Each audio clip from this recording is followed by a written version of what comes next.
Welcome back to this week's video interview where I am today talking to Rodney Rice, who is a leading thinker in business. He's a director of Langley Alloys. Welcome, Rodney.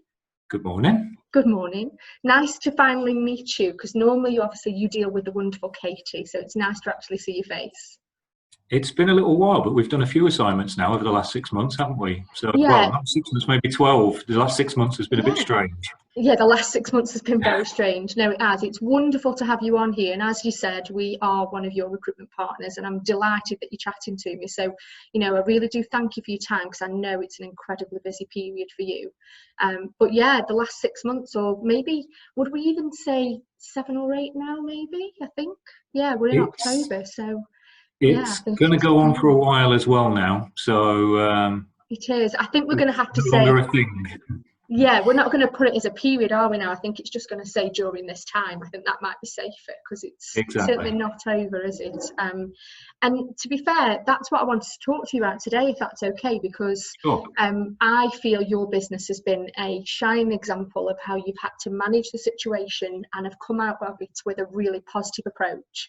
And when you said to me today, we are not letting COVID define our business, I knew that I needed to chat to you and have you as a guest. Because so many people are allowing it to define them, whether that's on a personal nature or from a business. So before we jump into talking about COVID and how you as a business have attacked the situation, do you want to introduce yourself briefly? Let the customers and the audience know who you are. Okay, I'll try not to take too long. I've worked for Langley Alloys about 4 years, and it's a very interesting business. We're based just outside of Stoke-on-Trent, but we've got places in the US and Singapore as well, and we distribute some fairly fancy metals around the world. And it's a really cool and interesting place to work at times. But before that, I was sort of a one-company man. I worked 20-odd years, 25 years for what was originally British Steel and ended up being Tata Steel. Started in the blast furnaces amongst the muck and bullets and the rolling mills, and ended up in strategic marketing, but did pretty much everything else in between through technical and R&D and marketing and product development and new business startup, and had lots and lots of opportunities to try and experience different things. But once those opportunities started to diminish and dry up, I knew it was time to try and find something else. So Langley Alloys gives me that flexibility, I guess, and challenge, albeit in a very different setting. It sounds like you've had a really interesting career though, in terms of spending such a long time in one industry, and then you've had that transition now, but it's give you something different to approach. You know, I think it's really interesting how you've developed your career into, say, a director level role now with more of a general feel in terms of how you cover a business. I guess my background is I'm a metallurgist. I'm a techie, but I'm not a proper academic. So my technical grounding has sort of helped keep me in the metals industry. But I'm interested in lots of different things, hence getting into product development. I've had the chance to work overseas. I've had the chance to work on different sites, and I think every time opportunities came up, it was a case of trying to grab hold of them, really. And I've been fortunate enough to experience a lot of very good things, you know, over that time. Smaller business, you know, you go from a business that maybe 10,000 or more employees to one that's 40 or 50. It's a different kettle of fish, but everybody's on first name terms. Everybody has to just be a bit more flexible in terms of what they will and won't do. The 4 years I've been with Langley Alloys, up until maybe 6 months ago, all we'd known was sort of growth. So taking people on, and our biggest challenges were finding parking spaces and seats at the desk, and just holding on to all the sales opportunities we were gathering. But now, simpler times, Rodney, simpler times. certainly it was a bit more straightforward. You know, our challenge was recruiting and training and broadening our horizons and being looking further afield for sales and customers and opportunities. Whereas now, it just brings everything into a bit more of a sharper focus. It's not quite so easy anymore. Okay then, so let's think about then because we're already starting to talk about obviously the changes from this year, but how did your business manage COVID as it hit us back in March, or was it earlier for you? Did you see it hitting earlier? No, there's two parts to it really, because our sales carried on pretty much regardless through March and April. Okay. And some of those sales, by the time they're passing through the warehouse, by the time we've processed metal and dealt with the order, we're still going out in May. So Right, okay. We had this unusual position where the front end of the business, the sales team and the office-bound people, were struggling with the limitations or the requirements to work from home. Right. Whereas the warehouse team was still super busy, and then it's flipped and flopped between those two. But we were lucky in some respects. We just installed a new telephone system, so one of the things that we could do is all take our handsets home and call as though we were in the office, or we could call from an app on our mobile, and it would go through the company switchboard. So that was very good timing, but there was a scramble for laptops and screens as people all of a sudden were working from home. We had one person trial it one day, but by the second day it's like, right, okay, we can do this. We'll send 5 or 6 people home. And within a week, we'd gone from one person working from home to about 10 or 15. Wow. We'd pretty much just collapsed to like a core team. And it was actually quite, for those of us that were in the office, it was actually quite a nice time. There was sort of 6 or 8 of us, and it was the same people, almost our own little bubble in a way of COVID secure working, just doing the core roles and trying to obviously keep in touch with everybody that was working remotely, mainly across the sales and the finance team. And it was a good time to get things done in a way. The level of activity started to drop, but we were in the office together, so we started to use that time a little bit more productively, I guess, finding things to do that we'd been putting off for years. We were busy. I think a lot of businesses took that time as well to kind of take a step back. Obviously, naturally, business did fall off, didn't it? I was the same. We lost about 90% of our order book. On that 23rd of March, I still remember that day. It's going to be imprinted in my brain for many years, I think. And we had to find different things to do, and I'm sure your business did. So, what kind of changes did you make during that time? Positive changes or? Well, we obviously had that sort of mad scramble out of the door with the home working as much as was possible. And we had the core team remaining. But after whether it's a matter of weeks or a month or two, it sort of became somewhat business as usual. People were used to it, even if they weren't necessarily comfortable with it. So it was then a case of finding other things that were more productive. So one of the things that we've undertaken, and we've just carried that on now over the last few months, is really up our game in the warehouse in terms of housekeeping, organisation, relocating lots of stock. We found stuff that shouldn't have been there. In terms of we just held on to old stock for a long time. We'd sold some old stock online in an auction. We'd disposed of a lot more, just generating cash, freeing up space, creating some opportunities and some new customer relations, all on stuff that we already had that wasn't perhaps as easy to move on or sell as it would have been, but we had the time.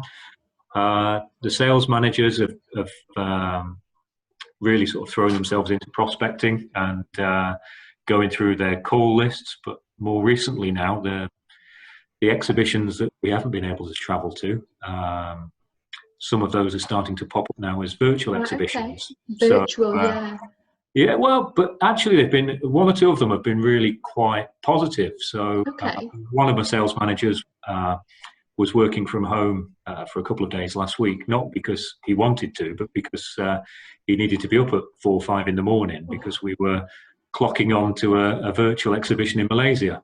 Wow. Now, we'd have much preferred to have travelled, but oh, absolutely.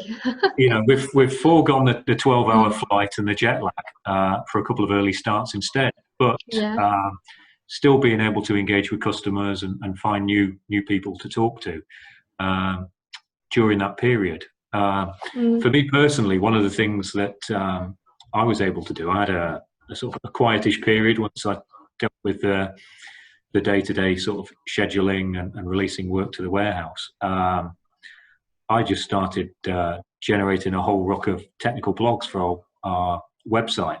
Oh, wow. So all of a sudden our search engine scores just soared through the roof, and we're probably now seeing 2 or 3 times the number of people on our website than we were maybe 6-12 months ago. That's fantastic. So, writing blogs takes a bit of time and you've got to be in the mood. Yeah, but it does. when you've got the time, when life hands you lemons, then you can make lemons. Yeah. So I agree. It's just a case of not getting bogged down, I guess, with the day-to-day minutiae. And I have to be honest, when there's less people in the office, there's less distractions. Yeah, I completely agree with you there in terms of turning your attention to something, to turn it into a positive. It would have been so easy during that period to, fall under a rock and feel the doom and gloom, because it wasn't a great place, was it, initially? No. But I think very quickly, and I think you alluded to this when we were chatting earlier, is that businesses had to show their flexibility and their resilience to creating opportunity. And I think that's a great thing that's come out of it. And I think that's why I wanted to talk to you, is that how you have spoken about Langley, the changes that you've made, it's all come from a positive place, hasn't it? And that I did the same with our blog. I started video interviewing like I'm doing with you today. I wanted to talk to people and to actually engage and understand, not just about COVID, but also just in general, what are people doing? How are they creating new opportunity? And that's what, I'm glad that it started to turn into something for you, because that's a great way of generating new sales or interest in your business, isn't it? Writing about it. I can imagine you're not writing as many blogs now.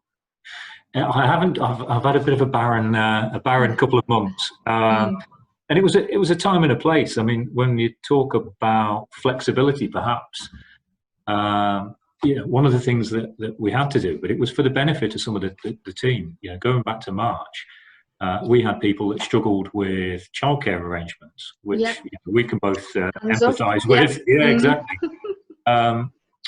So for some of the guys in the warehouse, we actually put on a night shift, not because we needed to, but because that was the only hours that they were able to work around their partner and their own childcare commitments. So for a number of weeks, we had people coming in working through the night instead of on days, because that's what they wanted to do, to still be able to work.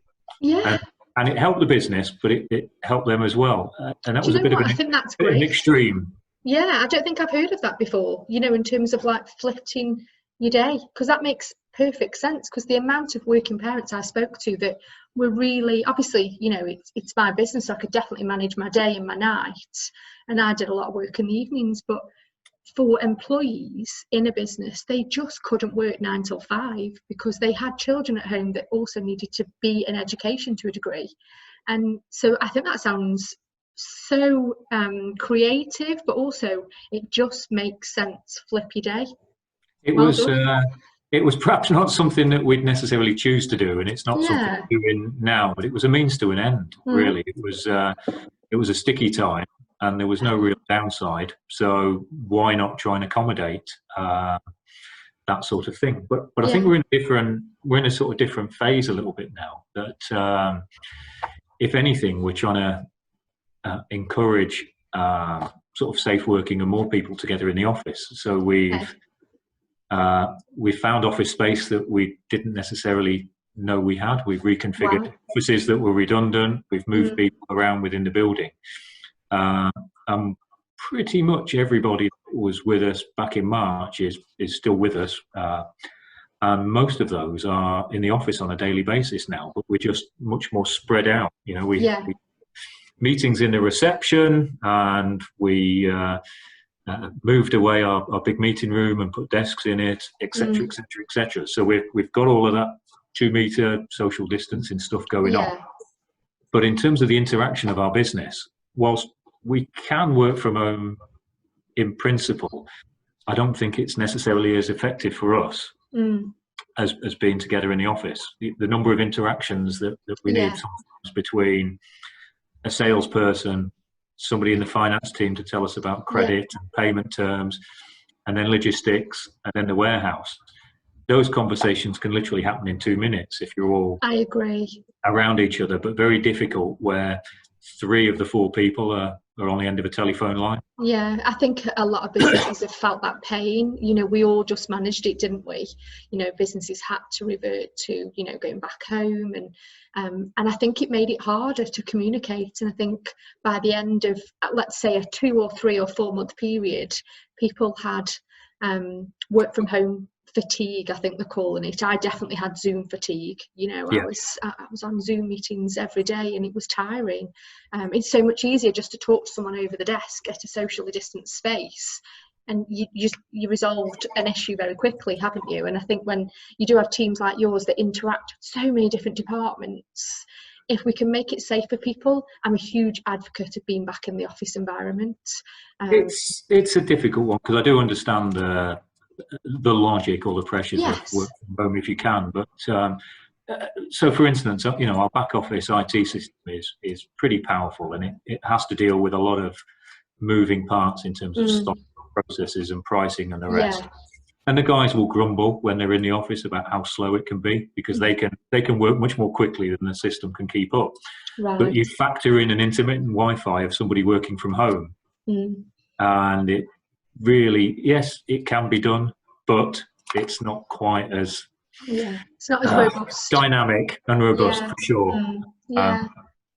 So, but like I say, we're in a different sort of stage now. So we've gone through that challenge of lockdown into, we've got all of this time that we can use productively, to having everybody, you know, most of the colleagues around us now, which seems to be a more enjoyable, rewarding, engaging way of working. But still no events, still no customer visits. The bits we all love. Exactly, the things that add some of the variety and the change. So that's probably the next challenge now, how to keep people's enthusiasm and interest up when some of those things are still off the agenda for another 6 months or more. Yeah, of course. I think it's important to be able to have that variety. I think I've certainly enjoyed being back in the office, because we've been able to socially distance, meet a couple of clients and our candidates, and it just definitely adds that element to the role that we love so much. And I'm sure your business do too, clearly, because you do events, and it's all about engaging with an individual, isn't it? And people buy from people, not just a business name, do they? It's not just about the brand. There's that. So we've started to engage with a couple of external consultants that just give us, not to replace that sort of event and activity, but it just gives us a couple of external feeds or inputs into the business, and it's something between discussing business and market development opportunities and a bit of training. And so that's the one time where we're all on a Zoom call, if only because we're all in the building together, but we can't all be in the same room together. So we split ourselves off into little groups, but we'll talk on mass with people that perhaps we wouldn't ordinarily be talking to, but on a new subject. So starting to try and stimulate the creative thought process and the marketing juices a little bit more by throwing a few things into the mix. Now, how else does the business look at the moment? Because obviously, we said that you don't want to let COVID define your business. So what's the next few months look like for Langley, or what are the challenges that you're facing right now? I like the smile. If only because probably like this whole process, I'm not sure we necessarily had a grand plan, but we've been managing to find our way through it. And with the benefit of hindsight, it's gone okay. In terms of what happens next, I'm not sure we've got that plan, but there's a few things that we're doing now that will definitely lead to something. So besides bringing people in, we've got people who joined us only just before lockdown, are focusing entirely on prospecting, calling customers, and starting to throw new things up. Obviously, the one appointment that yourself and Katie will be familiar with is we appointed a new ops manager. Yes. At a time where we're not exactly flat out, then you know, a sort of a senior ops manager into the team might seem a little bit counterintuitive, but I think the logic there is trying to get ourselves as a business fit for when sales and activity does improve. So it's not just a bit of housekeeping and tidying up. It's actually looking at some of the fundamental workflows and the way things happen in the business, trying to simplify and streamline some of our activities and processes, make them a little bit more robust and sustainable. So that's something that only happened last week. You know, interviewing in March, process put on hold, and then a new person joins us in September. It might be the longest piece of recruitment I've known in 14 years. But we'll blame coronavirus. Yeah, but for all good reasons. Last week we took on a new sales manager. We weren't looking for a sales manager, but as other companies and other competitors close sites and rationalise their business, it throws up new opportunities. So we're still. I was just going to say that, Rodney. It's about opportunity, isn't it? And when you come across an opportune moment, you have to seize it, don't you? It's like you said with your career, and I'm glad you're doing that with the people that you're bringing into the business. You know, you could have walked away from hiring, like a lot of businesses did. You could have decided not to continue to move forward. You've been sensible. You've waited a period of time. You've seen how the business has reacted. But then now you're pushing forward in a positive way, and hopefully that will add so much benefit to your business in the next 6 to 12 months. I hope so. Like I say, it's opportunistic, I think, rather than saying we've got an idea of where we're heading in business. We've got a clear view of the products and the processes that we've got. And my sort of attitude to some extent is we just need to do those simple things better and just keep mentally improving them. But when an opportunity presents itself and you can afford to do it and you can justify it to yourself and it complements the business rather than just more of the same, it's great to just be able to leap on it and be a little bit more creative or entrepreneurial in that respect and go for it. I think it's the risk and the reward. Yes, exactly. It's about managing risk, isn't it? You know, and seeing the potential of how it could improve or complement, like you said, your business, you know, and it's about taking a flexible approach as well and thinking, actually, this could see us through a rocky period. We can, as you said, make the business more robust. Sustainability, I think, is so important right now. And hopefully those key hires for you will add that level of sustainability for you as you come out of this period. I know you've got a very diverse market anyway, haven't you? Which I think is clear that actually it's supported your business in its growth over the last couple of years. You know, I think that's really key. Yeah, well, there's a couple of things. I mean, just on the previous topic, I've had a few managers over the years, some really good ones and a couple less good. But one of the former managers' favourite sayings was, have a plan, but be flexible. So it's good to have a plan, but not to the point where you're totally dogmatic and will follow it, to the letter. You know, if these things come up, then be prepared to deviate and bend with the breeze a little bit. But in terms of the business, where we've been fortunate maybe is the last few years our sales have grown, but we've put a particular focus on growing outside of our sort of traditional territories. So the UK is important. Europe has always been a good market, albeit a very competitive market for us. But outside of Europe, it's much more open and much more fluid as well in terms of countries appearing and becoming more significant that a year or two ago wouldn't really have sort of figured in our thinking, you know. So as industries like oil and gas or chemical processing develop in other parts of the world, so the requirement for metal or metals will start to develop as well. So it's a shame we can't go and visit some of these places and engage with the people, because that's where it started. But once you're confident enough that you know there's a market out there, then at least we can use the time now to try and keep in touch with those existing customers and reach out to some new ones as well. That keep in touch activity is really important, isn't it? You know, I think it's what will stand you, you know, aside from your competitors. If you can keep in touch, keep the lines of communication open, but then, you know, moving into new markets like you have, I think it's really interesting that you have such a diverse customer base worldwide. I think it's fantastic, you know, and it surely adds so much strength to your business model. I'm smiling because it was only a week or two ago, I think, we finally dispensed of our fax machine.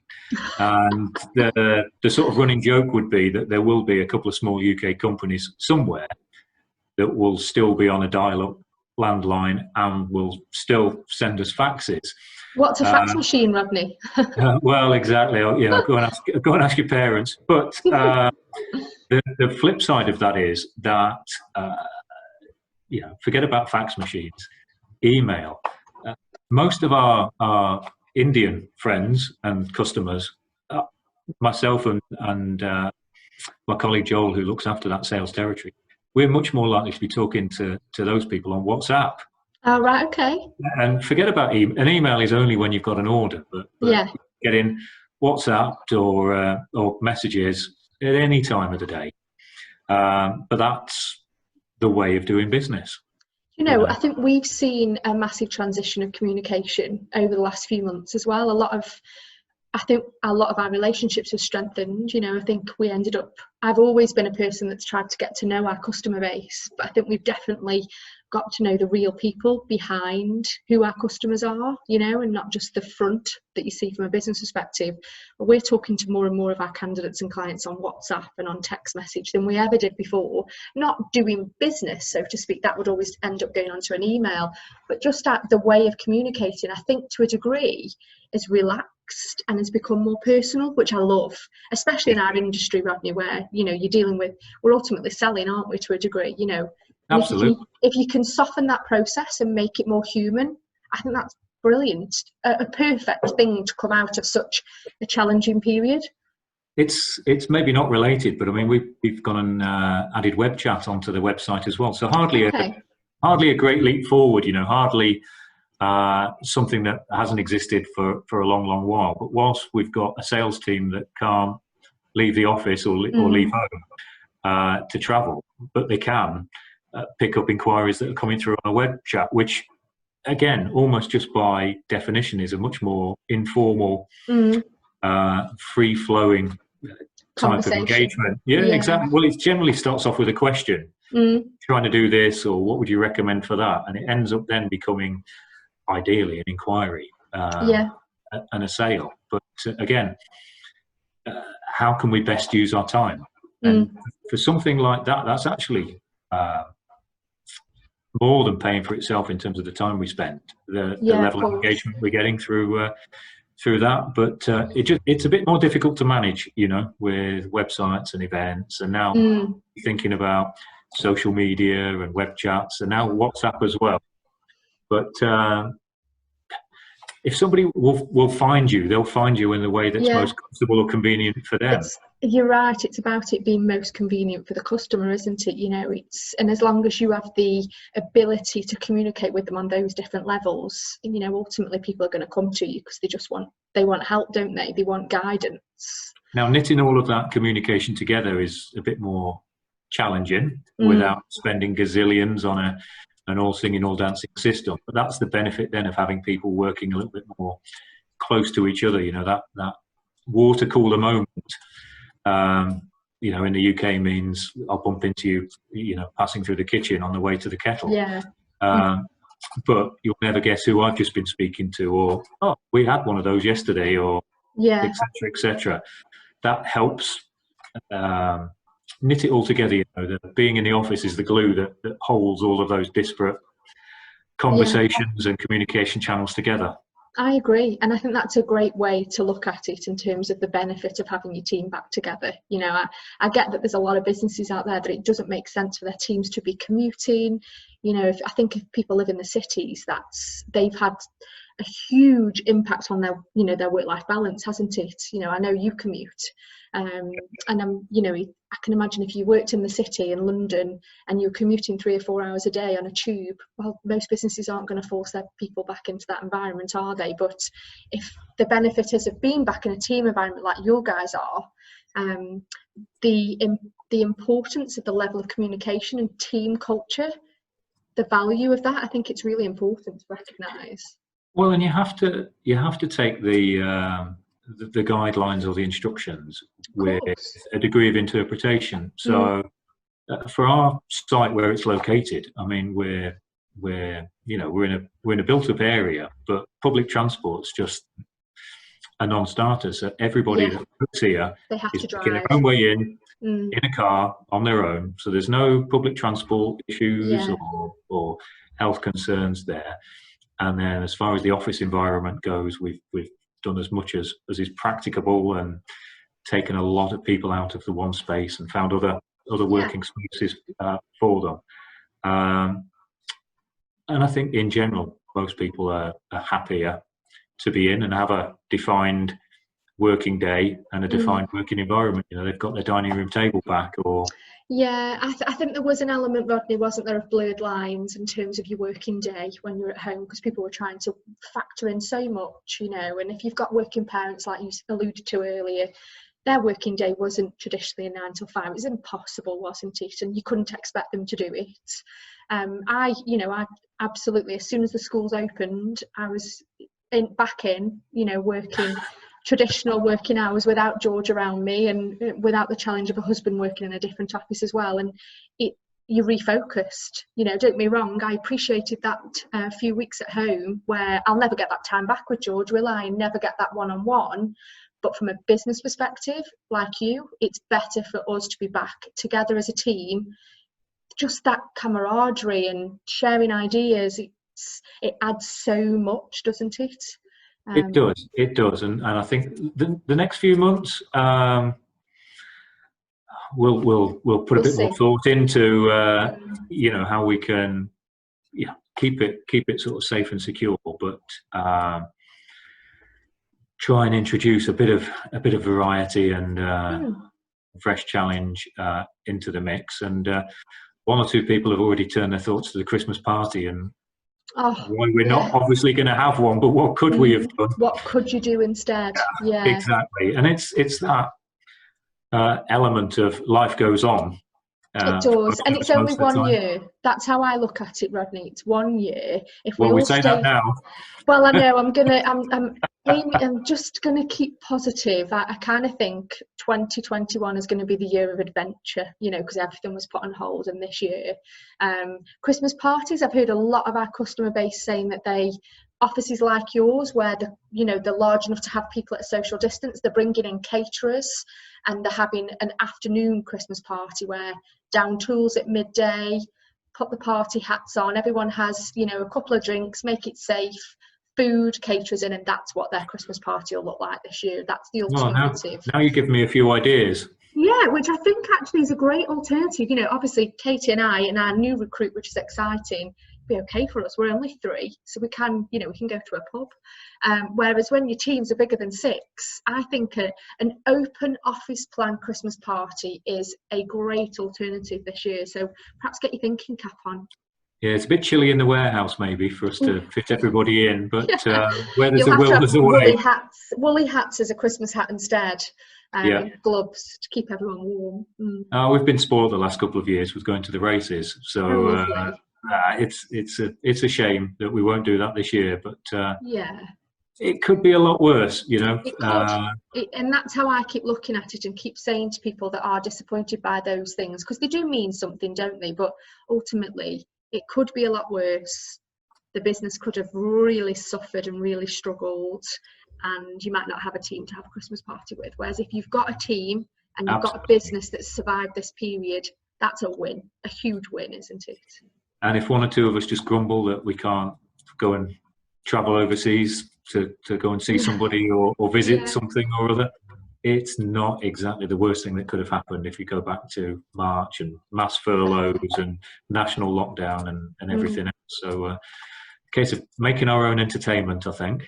I agree. On that note, I'm going to say thank you very much for your time. I've really, it's been great. I've really enjoyed our chat, and